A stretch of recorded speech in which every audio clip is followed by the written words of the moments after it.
You ever see something in your community, something that's just wrong, and you get this feeling like someone's got to fix this, but you have absolutely no idea where to even start? Yeah, well, that's exactly what we're tackling today. We're going to build a toolkit, a step-by-step guide for turning that passion into real, actual change. All right, let's get into it. And this question, it's really the heart of the whole thing. It comes from a student, her name's Lily, who is just completely swamped by a problem staring her right in the face. You know that feeling, right? That sense of being just one person, like, what can I possibly do? It's super relatable. But stick with me, because by the end of this, we're going to have a solid answer for her and for you.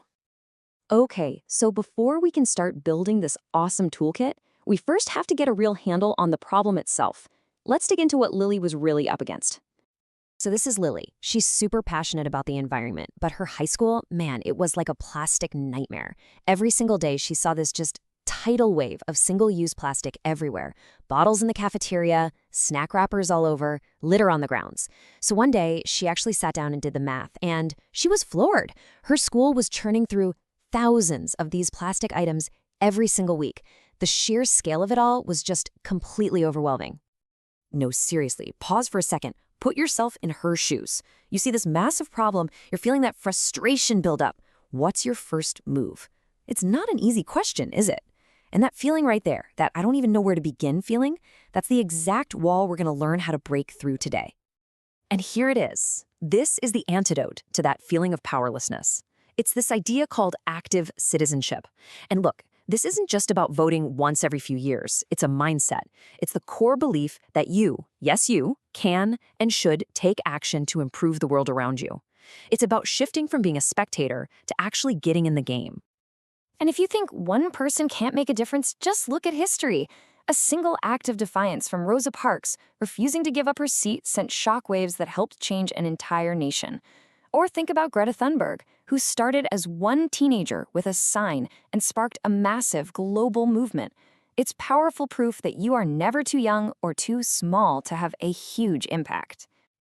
So, you're fired up. You're ready to take action. Awesome. But where's step one?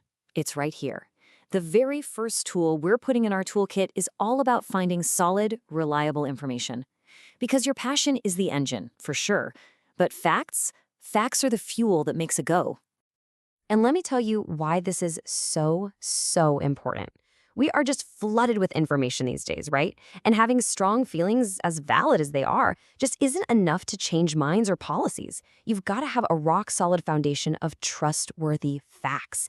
That's what gives you credibility. That's what makes people actually listen. Without it, you're really just another opinion.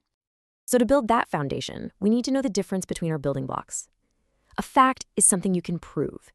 The Eiffel Tower is in Paris. You can check it on a map. It's not really up for debate. An opinion, on the other hand, is a personal belief.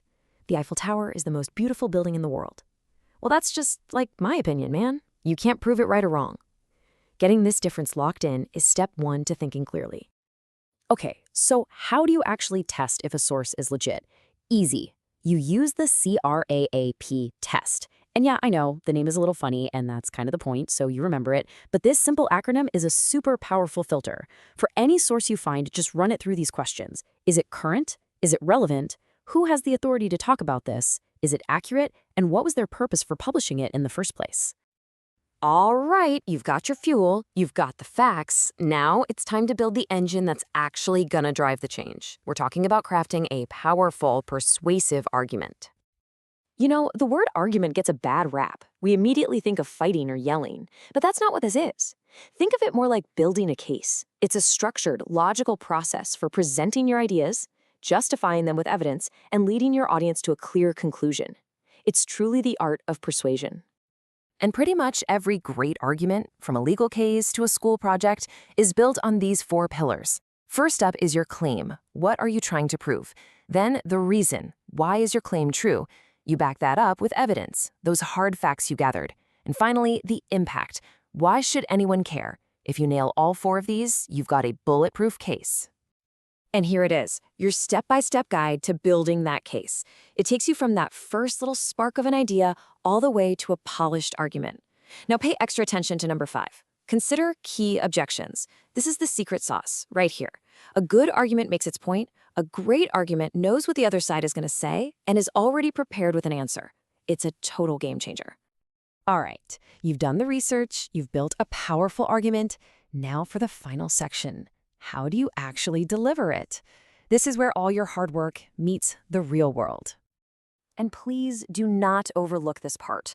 You can have the most well-researched, logical argument in the world, but if you can't communicate it effectively, it's just going to fall flat. How you say something is often just as important as what you're saying. So here's your checklist for a powerful delivery. It covers everything from making sure your structure is logical to really knowing your audience. And never, ever underestimate the nonverbal stuff. Simple things like confident posture and making eye contact can make your words land with twice the impact. They aren't just little details, they are tools of persuasion. And hey, let's just be real for a second. Public speaking can be terrifying. Your hands might get sweaty, your voice might shake, your mind might go blank. That is 100% normal. The secret isn't to get rid of the fear. The secret is to build your confidence through preparation. The more you practice, the more prepared you are, the more confident you're going to feel. I promise. So let's circle all the way back to the beginning. Back to Lily. If you were her, standing there now, with this toolkit in your hand, what would you do? See, the answer isn't, I don't know anymore, is it? The question has changed. Now it's, okay, which tool do I use first? And that is a question you are now totally equipped to answer.